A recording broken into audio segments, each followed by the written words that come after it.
So welcome, my name is Karen Corman and I have the privilege of being the Executive Director of the UIC Alumni Association. Welcome to the UIC Alumni Exchange Series.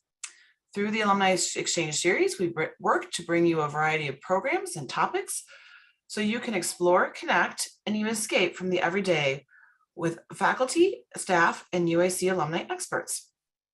You'll hear me say this a few times today, but I encourage you to visit go.uic.edu/alumni exchange for the latest and greatest programming. Before we begin our program today, I want to share some exciting news with you. We have recently launched our UIC Connected platform, which is our online networking and mentoring platform. Please enjoy this quick video to learn more about UIC Connected.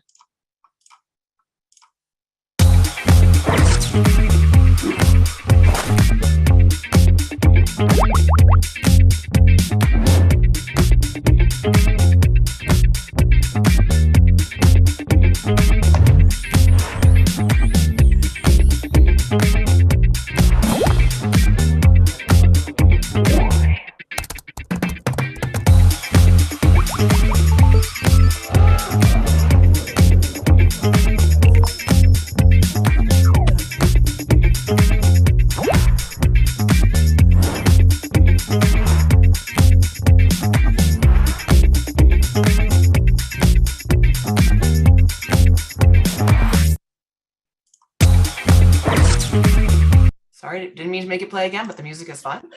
We hope that you are as excited about UIC Connected as we are. You can go to go.uic/connected to join today, and we will go ahead and put that in the chat so you have that link easily available. And with that, I'm excited to start our program today as we are joined by UIC alumna, Dr. Akilah Bradford. Dr. Bradford is a seasoned HR professional who will talk with us through improving our presence as job seekers. She'll spend this hour sharing strategies on how you can better market and present yourself in your job search process. Thank you so much, Dr. Bradford, for being with us today, and I'll turn it over to you to begin the program.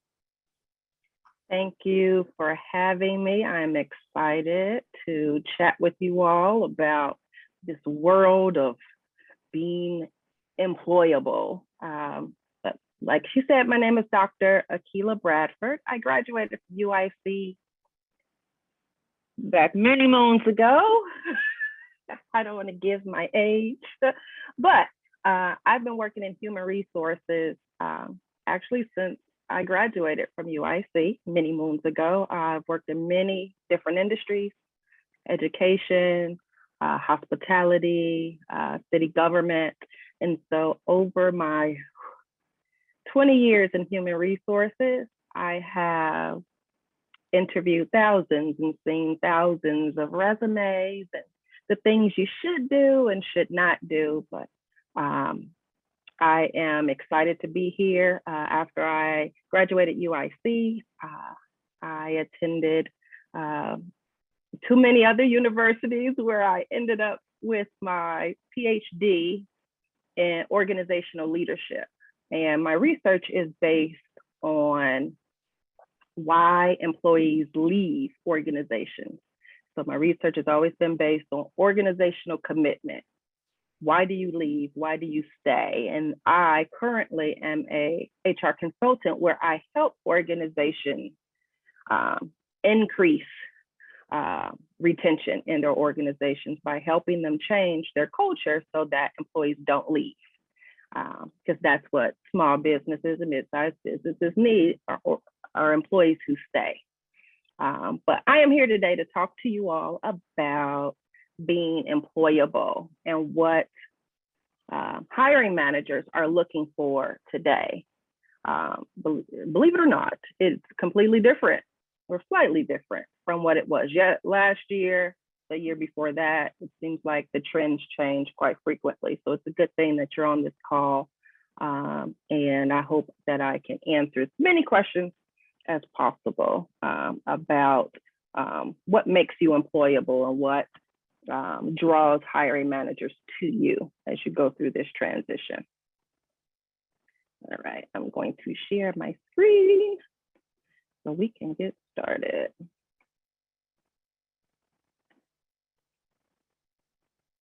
All right, it is showtime.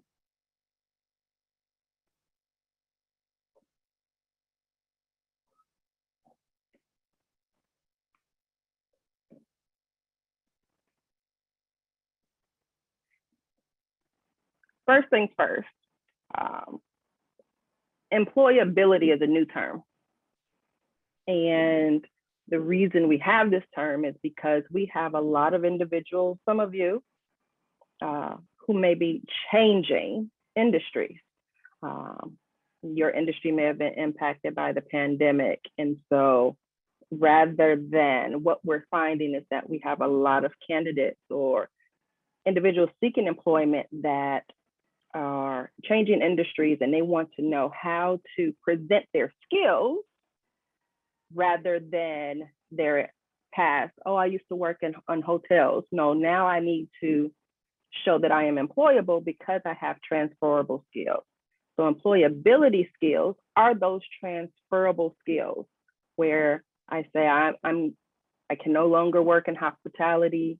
I need to go in the healthcare field because the healthcare field is not impacted as much by the pandemic. So how do I show those transferable skills in my resume, in my LinkedIn, and basically in your social media, which we'll talk about. So employability is all about your knowledge, your skills and abilities, and how you can showcase those rather than showcasing where you've worked in the past. The thing is we want to make sure that who you are as a hardworking, productive employee shows up in how you are perceived.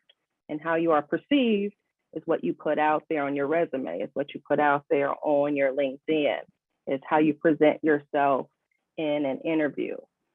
Because as hiring managers, what you perceive must align with and what must match the person we meet face to face. Oftentimes it doesn't, there's a mismatch. So let's just dive right into that. How do you determine whether or not you are employable? Is your brand. We all, every single one of us has a brand. It's who we are. Your resume, for sure, and your accomplishments, which I'll talk about. The accomplishments are different. We hear about, I have this, I have 20 years of experience doing X, Y, and Z, and that's fantastic. But what have you accomplished? So let's talk about the brand. Now the brand is big. You hear marketing experts talking about the brand and how important the brand is. But organizations and hiring managers are more focused on what you can do for them and how can you translate what you can do for them in the interview. How can you translate what you can do for them in the resume and as you present yourself? So your brand is your advertisement. If we were to create an advertisement about you and make a commercial and put the commercial on TV or put the advertisement in the newspaper, what would it say? How would you sell you to the world, to the organization that you're applying for? Your brand and who you are must fit into that organization's culture. So there are some cultures. We hear the culture about Walmart. We hear about the Target culture. We hear about Amazon's culture, workplace culture, where they work long hours, they're working hard, the employees are exhausted. Will you fit in that culture? Some cultures, all the employees are family, they hang out after work. Many of the employees have families. Would you fit in that culture? So it's not just, can you do the job? It's not just, do you have the skills? It's also about, do you fit in their culture?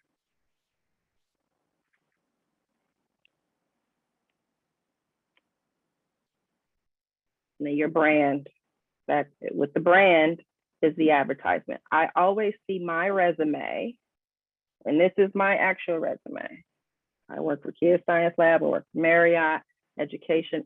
This is my resume. I consider this my advertisement. It's just like when you're shopping for a car and you see the advertisement for that Cadillac, that BMW, that Toyota. We're looking at all the bells and whistles that this product offers. Your resume should display all of the bells and whistles that you can offer an organization, right? Would you be proud to have your resume posted on Fox News tonight saying, hey, this person's looking for work? Or would you be like, oh my God, do not put my resume up there. It's not ready. It should always be ready. Always be ready. Always, always, always. And so I'm often asked, okay, well, great. My resume is ready, but it is 4 pages long because I've been in the workplace, for 30 years. I got my degree 20 years ago and I've held some great jobs. Do I submit a resume that's 4 pages long? I don't know. My resume is 3 pages. That's a little long. So I've had to condense it. And as you can see from my format of my resume, I've chopped it up and split it in half. If I were to put all of these sections in a traditional format, I would have like 5 pages. So it's the big question is, how long should your resume be, right? And what do you guys think? If we think about and look at our resume, how long should a resume be? Is it okay if your resume is 2 pages? Is it okay if it's 4 pages? There's no, it's not black and white. It's very gray. But the focus is that if you have 3 pages worth of experience, solid experience, applicable experience, then it can be 3 pages. If you've only been in the workforce 5 years or been in the workforce a shorter amount of time, and it can flow and be easy to read and be eye-popping, then it's 1 page is fine. There are people in academia who are published writers and have done plenty of workshops and have won awards. Their resume will be long. But if you don't have 2 pages worth of experience, your resume should just be 1 page. But always consider your resume an advertisement. You are advertising yourself, your brand, and you want hiring managers to select you, the Cadillac, over the BMW, over the Mercedes, over the other brands. But your advertisement needs to be error-free, easy to read, and display those skills that make you employable.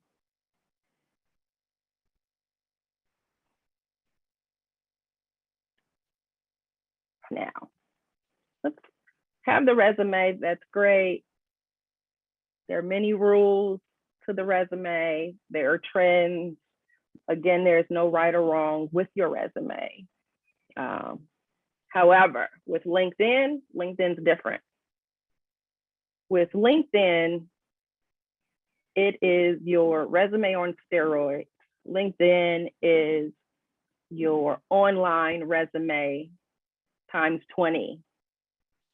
Your LinkedIn profile is accessible by the world, by Fortune 500 CEOs. And so you should approach it as such. You should approach it that way. So I've seen many different LinkedIn profiles. Obviously, with the examples here, we have the professional headshot, we have the cool guy in the car, and we have a very cute picture of a woman out, who knows where. The question is, when I look at these pictures, what do I perceive about these individuals? What is the perception of these individuals? The guy with the glasses could very much be a highly skilled individual, but is his profile picture professional enough to be on LinkedIn?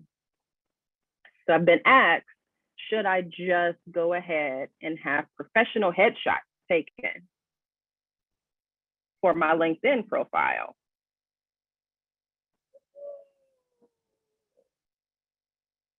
Yeah, the answer, it depends, right? It depends on, do you have the funds to do it? Is it necessary? No, absolutely not. Can I take a selfie right here with my very basic background and use that as my profile picture on LinkedIn? Absolutely. You do not have to pay for a professional headshot. However, the glasses, and like, if I sat here and presented to you with my sunglasses on and on my cell phone, you're like, how seriously are you taking me right now as I'm talking to you on my cell phone with my sunglasses on? It's all about the presentation. It's all about perception. And as we know, perception is reality. And again, the young man with the glasses on may be highly skilled, but that's not the most professional LinkedIn picture.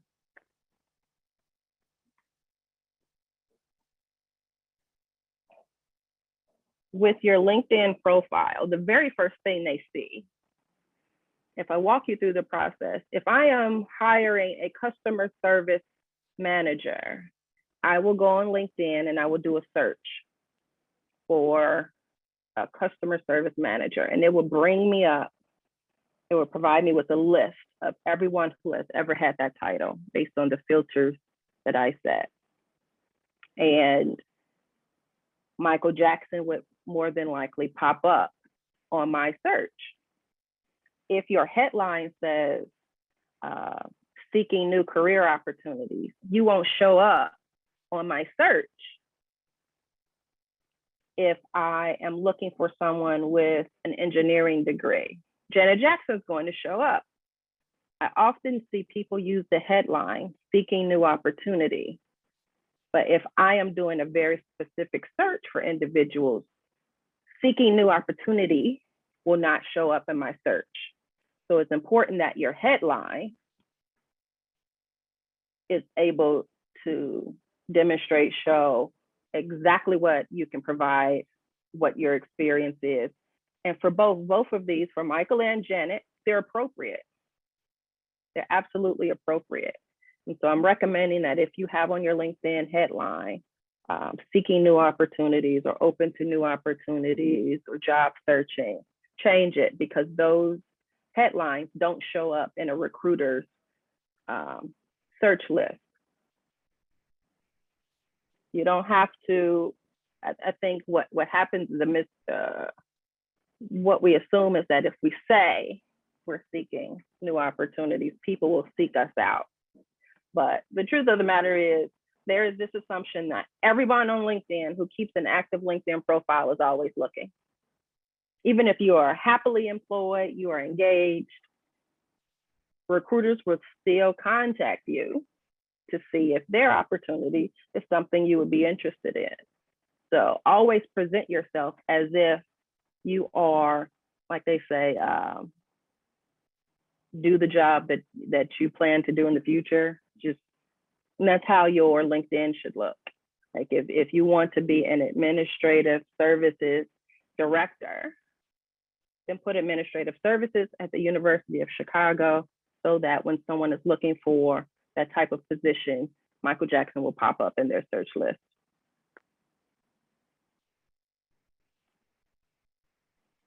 Now the summary.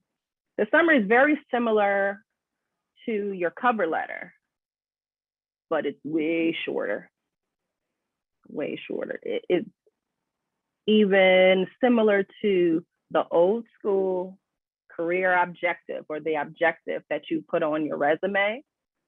It should be short and to the point. Again, what's in this summary will show up on my search when I go on LinkedIn and I'm looking for a specific candidate. These keywords, these key phrases show up when I am searching. So you don't want to write a biography. You want it to be straight and to the point, but you're not selling yourself. You are telling individuals how employable you are. I have this skill, this experience. I have 20 years of experience in human resources. I have 15 years of experience teaching higher ed in the subjects of recruiting, employment law, employee relations, benefits and administration. Boom, that's it. So from that, you know, I have the years of experience, you know, the high level topics I've taught in and what my subject matter, what my expertise is in. It's short and to the point. I'm not saying, hey, call me because I'm the best and I'm the best in the industry. I'm not selling, I'm just saying, this is what I have, this is what I have to offer, and I have to offer it in these particular areas. So make sure you go back and look at that and make sure that it's not too long. Because take into consideration, if my client, like I have clients who are hiring, one in particular is a high school, they're looking for teachers. So I go on LinkedIn and I type in science teachers or high school science teachers, and this list pops up. And I go through the list and I see, okay, all right. I literally click on each one and I say, oh, wow, they have plenty of years of experience teaching science in high school, and I send them a message. So in that quick situation, I spend maybe 10 seconds looking at their profile. Like, yes, I want to contact them. I'll send them a message. Oh, I want to no, they don't have enough experience. That's what recruiters are doing because they're trying to close these jobs. They don't have a lot of time to dive deep into your LinkedIn profiles, but I put enough time in to see, okay, they have a degree, perfect. They have a master's degree, wonderful. Okay, they have taught science at 2 different places, wonderful, boom. And that is just from skimming your LinkedIn profile. If their biography or their headline is written like a biography, I don't read it. I don't. So don't waste your time writing one. I do not read it. I do not have time. Hiring managers don't have time. I have to hire 10 teachers before the fall school year. So it's get straight to the point. I love bullet points on people's profiles so I can read it very quickly. It's organized that way. So make sure that you are displaying to someone who is giving you 10, 15 seconds. You have 10 to 15 seconds to show me that you're employable on your LinkedIn profile. That's it. That's all you get. After that, I dive into your resume and all those other things. But at this stage, no. That's all the time you're getting. Now, if I call and I say, I want to do a quick phone screen. Because what's happening now is because of the pandemic, everything's virtual. All of your interviews are virtual. And because I have 50, 60, 75 candidates, I need to do a quick pre-screen with these candidates. And what I am looking for is, who are you? Hi, I am Akilah Bradford. This is what I do, and this is what I have to offer. I want to know how you got to this point. The pandemic, life, my company closed. I started a family and now they're in school. And why did you apply? I always ask, why did you apply for this position? Because I don't want anyone who, well, I just need a job. No, I need you at this point to say, I applied at UIC because I know it's one of the top 10 universities to work for in the state of Illinois. I know it offers fantastic benefits. And, I have friends who work for UIC and they absolutely love it, et cetera, et cetera, et cetera. Often during this phone screen, they want to know if they can afford you. Depends on the level of the job, if it's an executive level, because often it's difficult to determine,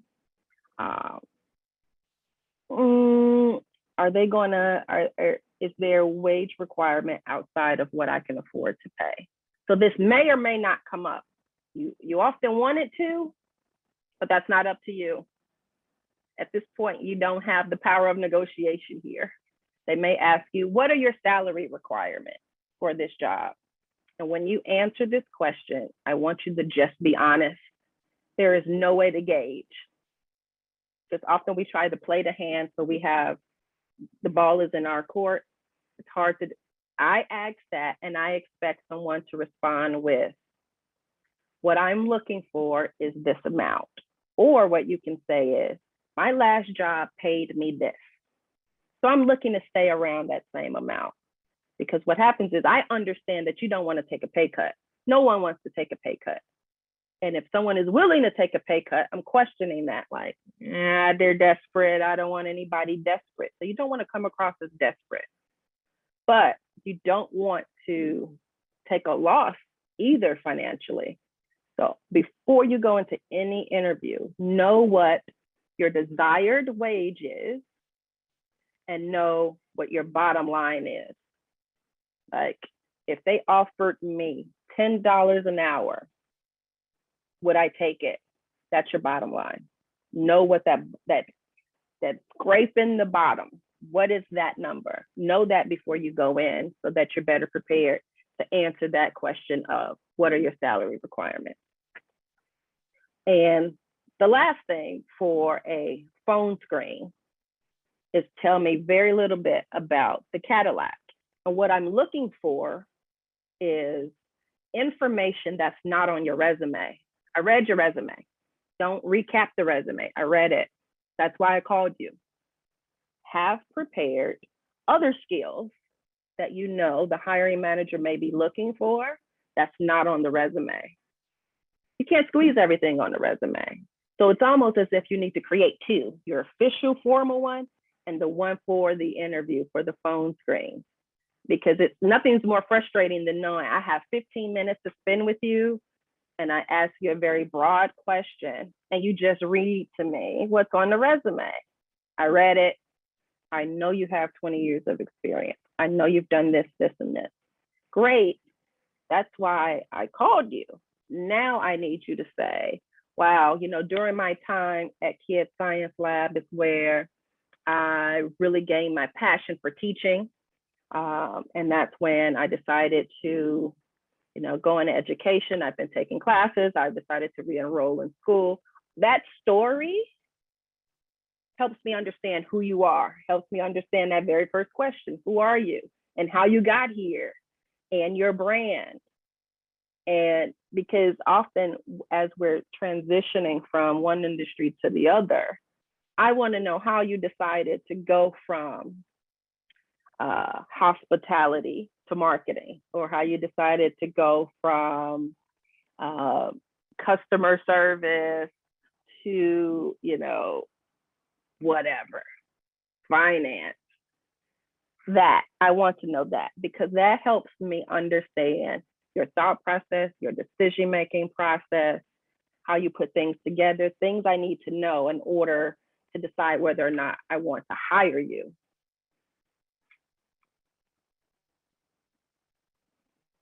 So you got past the phone screen, you did it, the resume works, the LinkedIn works, phone screen works, sounds like they can afford you. Now it's time to perform. You are on stage. You are in a full-blown performance, Academy Award-winning performance. You are putting on a show, and that's how you should prepare for your interview. I am going on stage. I am putting on a show. I am the best thing that has ever happened to this organization. They need me more than I need them. And you're ready. It's time to ace it. When I interview candidates, I will blatantly ask you, what can you do for me? What can you do for me? What can you provide my organization that the 10 other people I am interviewing after you cannot provide? What makes you so special? And quite frankly, this is your time to boast. I ask this question to see where your confidence level is, to see if you're able to tell me that this Cadillac here will provide you the reliability that a Tesla won't. Cadillac's been around a long time. I have all these years of experience, and during those years of experience, I think the biggest thing I've learned is conflict resolution. Oh, I'm in love. I love you. Because what's happening in the workplace? Conflict. Anybody who can resolve conflict without coming to me as their boss, I love you, you're hired. So you need to do your research, which we'll talk about, so that you know, and you can, as best as you can, learn what I need. And you tell me what you can provide me. Because that's all hiring managers want. They want to hire someone who can start quickly, who can learn very quickly, who can get to work, so that I don't have to continue doing these interviews anymore. That's what they're thinking. I don't want to interview anymore. I want to hire you. So you need to make sure that I'm making the right decision. Now, from an HR standpoint, will you disrupt the company culture? If my company culture is solid, will you disrupt this culture? Now, this is tough because you don't know what the culture is, but you have to pick up on clues throughout these conversations that you've had during the pre-screening, during your research, because there is nothing worse than hiring someone whose values, whose thought process and decision-making processes shake up the company culture. And now I have a group of employees who work well together, and I just hired someone and they're an outlier. And so with making sure that you are, like I said, you're on stage and you're performing, I still want you to be your authentic self. Because as a hiring manager, I am paying attention and looking at, okay, wow, they're very enthusiastic, they're very theatrical, they're very smart and knowledgeable. Wow, they'll fit in perfect with my company culture. Or it could be they won't fit in, but this is the culture I want. And I need this in my culture. I need this personality, this strength, these skill sets. But the big thing in that interview is what makes you different? What makes you stand out? Do you know what the skills of the other candidates are? No, and that's fine. But you know that Cadillac has the best gas mileage of all of the other SUV trucks. You know that, you are manufactured in the best education, all of these things. And that's what you highlight.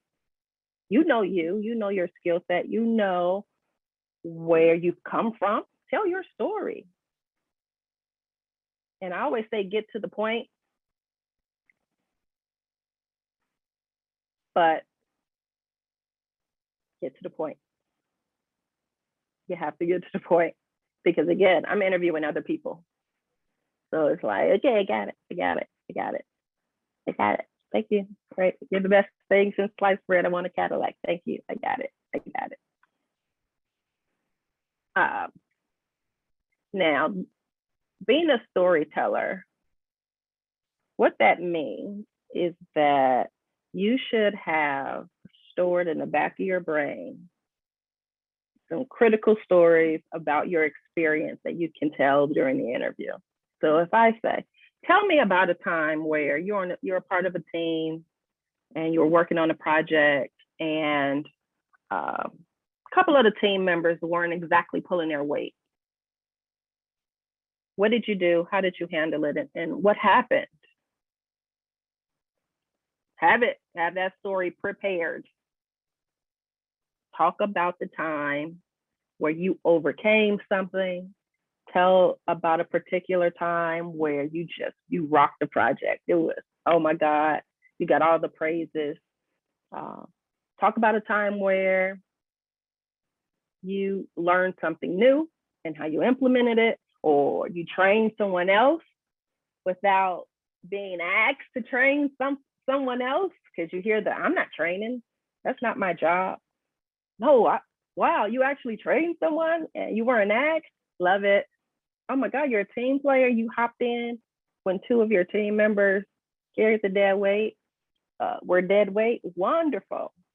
There are certain competencies that we're looking for in candidates, and those stories should align with it. I'm looking for someone who can resolve conflict, tell stories about resolving conflict. I want someone who's collaborative and who takes initiative. Tell those stories. Tell those workplace stories. They make you memorable, first of all, and it tells me that I need you. It tells me that you have what I need, and that you are employable. So have those, if you need to write them down, if you need to think back in the day, I don't care when it happened, just have it. Just have your notes. Okay, this is a time I resolved conflict. This is a time that I used my interpersonal skills. This time I displayed superior customer service. Oh yeah, this is a great. Take your notes. Be prepared.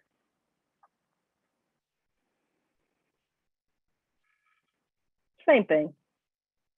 The new thing is, what have you created? What have you, and this is where we talked about earlier, the accomplishments. We talked brand, resume, your accomplishment. Often with resumes, with our LinkedIn, and in interviews, we talked about our tasks. I did this, I know how to do this, I know how to interview 20 people, I know how to onboard, I know how to write an employee handbook, I know how to create projects, et cetera, et cetera. Those are wonderful tasks. Great, you know how to do the job. Great. What have you accomplished? What have you created? What are some of your wins? Because that tells me you've done something that no one else on your previous team has done. Those are the things we're looking for. Yes. Okay, the basic customer service, responsibilities and tasks that you can Google search on and copy and paste into your resume are wonderful. Great. But what are your accomplishments? What are you most proud of? In your last organization, what are you most proud of? What have you created or designed or recommended that they are still using, even though you're not there anymore? That's what hiring managers are looking for.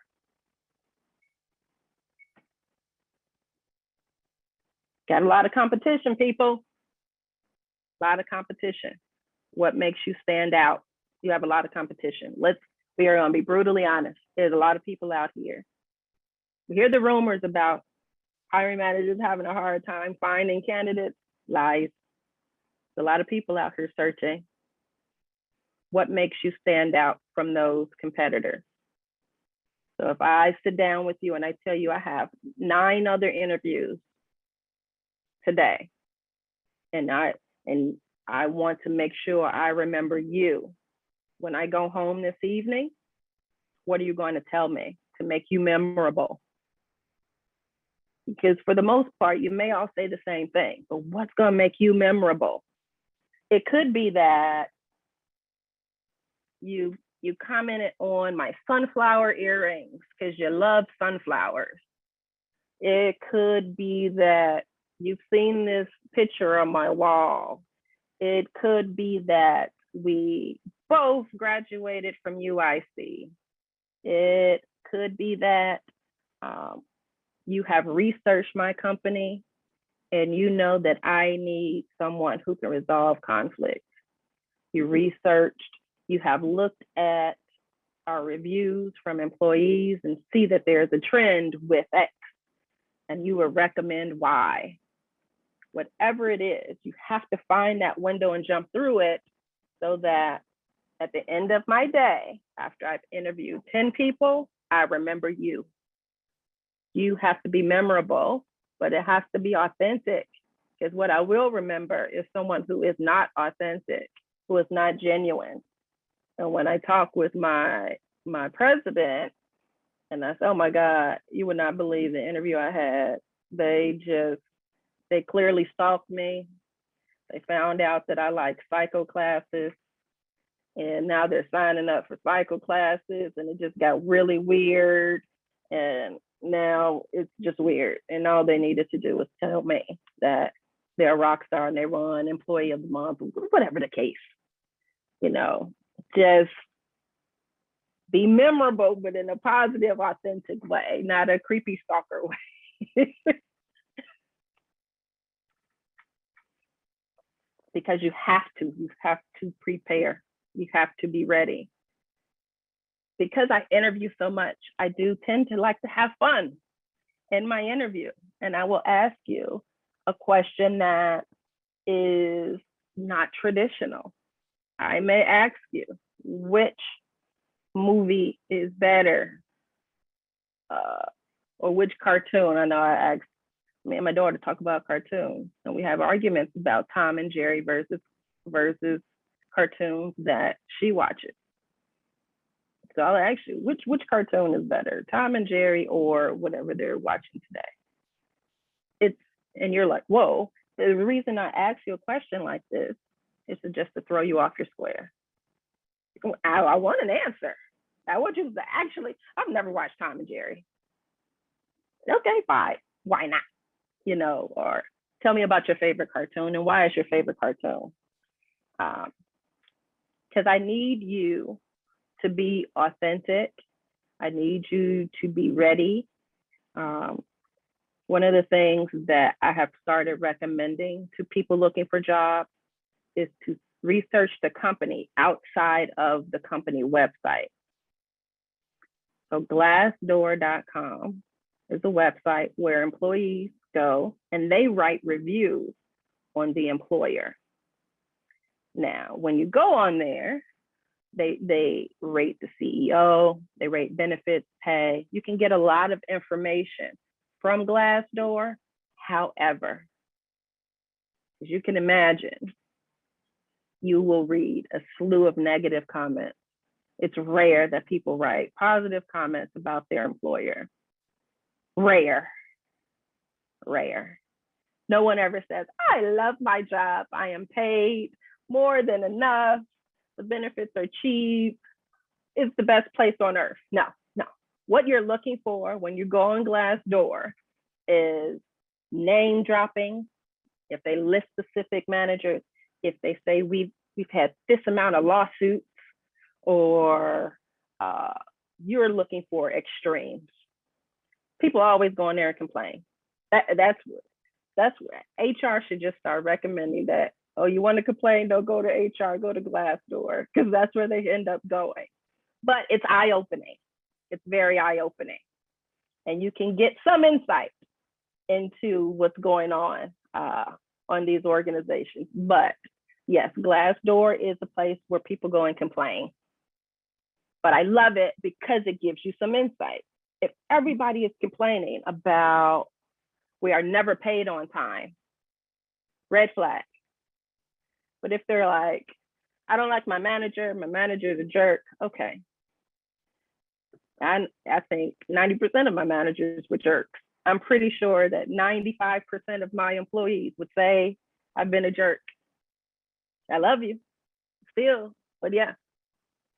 So look in Glassdoor, look on the company page on LinkedIn, see who they're connected to, because I do that with you. When you're applying, I am absolutely going and searching for you. I am. I'm going to look up your name. I'm going to Google search your name. I'm going on your Facebook. I'm going on your Instagram. I'm going on your Twitter. I'm all through your LinkedIn. If I'm really interested in you as a candidate, and if your LinkedIn, if you have a LinkedIn connection that I know, I will reach out to them. Yep. Is it intrusive? Yep. Do I care? Nope. Is it illegal? Nope. I want to know all about you, because you're not going to tell me everything in the interview. So make sure, as you're doing your research, no, we're doing our research as well.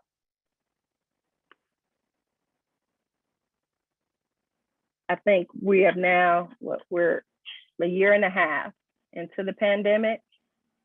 If you don't have your technology in order by now, shame on you. I won't even spend time on this slide. I won't. A year and a half, we've been on Zoom. Unmute your call, unmute your call. Have it ready, just have it ready.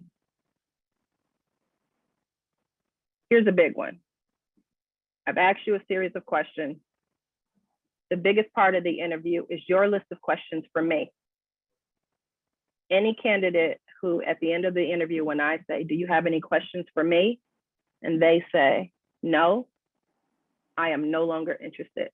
Why don't you have any questions for me?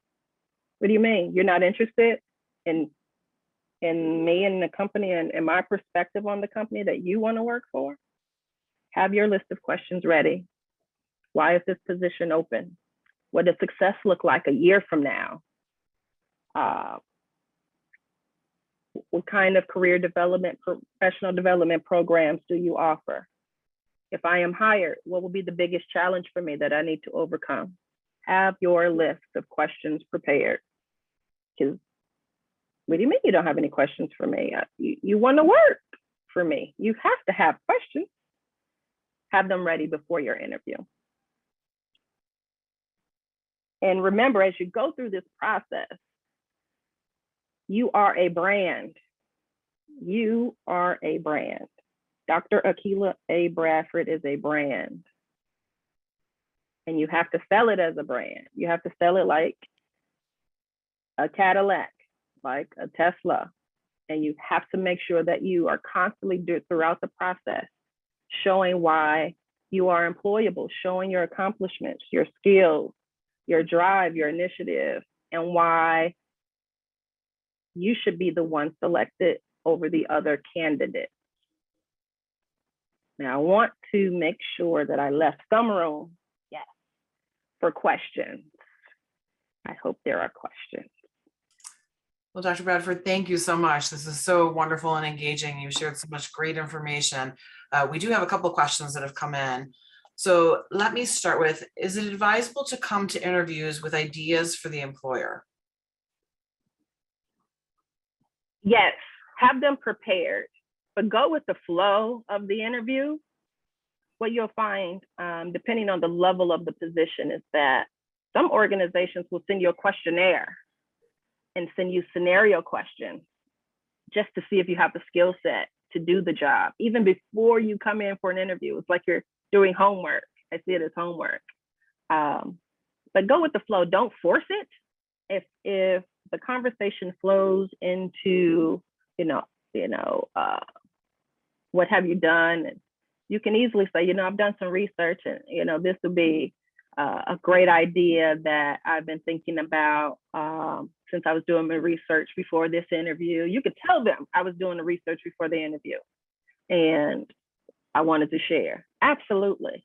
Initiative. That's the initiative. That's the drive. That is the, oh my God, I'm giving you, as a candidate, I'm giving you this free nugget. I won't even charge you for it. Well, and on the employer side, they learn how you think too, right? And so you had talked earlier about salary and be prepared to know what your bottom line is. And I think there's always a little bit of a fear of, if I say my bottom line is $10 an hour, but they're actually willing to pay $20 an hour, not underselling yourself, which I know you can't predict. Right. But so, which is not really the question, it's more of a comment, but somebody had asked if you can ask for a salary range before agreeing to interview to make sure it's worth everybody's time, and what the protocol would be around that. I would not before a pre-screen. Now, if it's somebody contacts you and they just want to go straight to the interview, depending on your level, and what I mean by that, are you an executive level? Absolutely.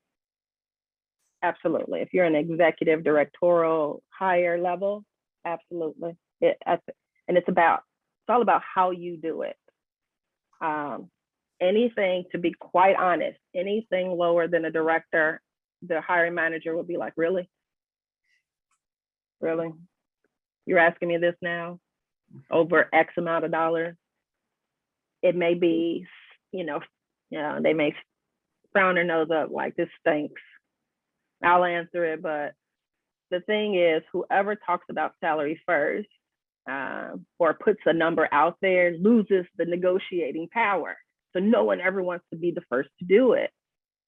But some organizations have bands, pay bands, and it's locked in. If my pay band is locked in, I'll share it to you because it's non-negotiable. And so you can always tell whether or not a salary is non-negotiable if they share it. If I say the pay grade is 60 to 70,000, you're falling within there. But if I leave it vague, you have room to negotiate. Let's go. Well, and I'm going to plug, we're going to do another alumni exchange on the power of negotiations coming up in September. So it's going to follow up nicely. Attend. Yeah. And that's negotiations for salary or negotiations, across the business world. So another question came in about how would you suggest approaching a lack of experience in one area or skill that you don't quite have yet in your interview? If you don't have experience in a particular area, then we need to pull a skill set that's relatable. And we'll just, if the skill is dog walking, and I just happen to look at my dog and he needs to go out, but he'll wait. If the job is dog walking and you have never walked the dog before, then you talk about your skill set with dealing with patients, having patience. You talk about your experience where you have been in situations you can't quite control, but you've learned how to manage it, because that is what is going to be required to walk that dog. It's going to require patience. It's going to require you to be able to read people and understand and anticipate the unexpected. So you have to take the skill set that is required for that area you are unfamiliar with and talk about how your skills in this area transfer to this. So although I've never done this, the skills I've had doing these other things show that I can absolutely do this. They apply. That's great advice. In higher education, we like to have lots of group interviews. So there's a question about, do you have any advice for handling large group interviews? Oh, those are so stressful. We are known for them. So if anybody applies in the higher education world, we like to have 30 people in one day, big groups. Yes. Work the room. So I have on my screen maybe 20 people. I will hit each one, but I will spend the most time on the person who asked me the question. And you have to focus on the one that asked you the question. And, people used to say, oh, if you get nervous, imagine everyone naked. No. You focus on the person who asked you the question. Answer the question. Focus on the question. Repeat the question. So they ask you a question, you repeat it. And you focus on that, because you can easily get lost in the swarm of faces. You don't want to lose your concentration. You want to focus on making sure that you answer the question. But that's the thing that's frustrating about interviews, is that I'll ask a question. They're so nervous, they don't answer it. And so then I ask it again and they're like, oh my God, I didn't answer the question. And then it's just a fumble and they spiral. Focus on answering the question. And if you don't want to work the room, you only focus on the person who asked you. If you're in a room with 30 people, then you're having a conversation with that one person and the other 29 people are just listening. And that's great advice too. So last question, are thank you notes still recommended, and is it okay to do them by email? I cannot remember the last time I got a thank you note, but I love them. Why? Because I've interviewed 10 people yesterday, right? And then I opened my email this morning and there's a thank you email from someone I interviewed yesterday that I probably forgot about. They weren't as memorable during the interview, or someone was more memorable of the 10 people.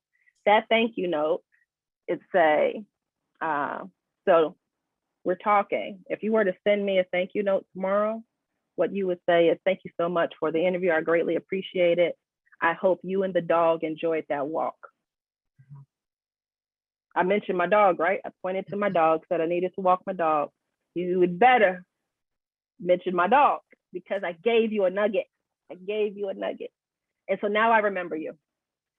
Now I remember, oh yeah, okay, I had 10 interviews. I really love to, and oh yeah, and then I have this other candidate too, that I'm throwing you in the next round because you weren't horrible in your interview. You just weren't in the most memorable. Now you are, because you mentioned Scruffy, and I love Scruffy. So I think that's really interesting because, like, you mentioned your earrings before. So there's that line of, is it too personal? But if you have a conversation about it, then going back to it and saying, I really appreciated you, talking about the history of your earrings or whatever, and that whoever gave it, and bringing in that personal piece. I think that's really great. Yes, I have mentioned someone's earrings, or they mentioned the earrings to me. I did research on them and sent them a link to where they can buy similar. Because I said I love sunflowers. Send them a link to where they can buy sunflower earrings. Yeah. If we talk about it, if we discuss it, I'm genuine. So it's of interest to me. I love earrings. I love my dog. You use those little nuggets. You may not get one. If you don't get one in an interview, that's fine. You still can send a thank you note. And the nugget may not be personal. The nugget could be that you spent a great deal of time in an interview talking about conflict resolution. You can say in the interview, thank you so much for sharing your experience talking about conflict resolution.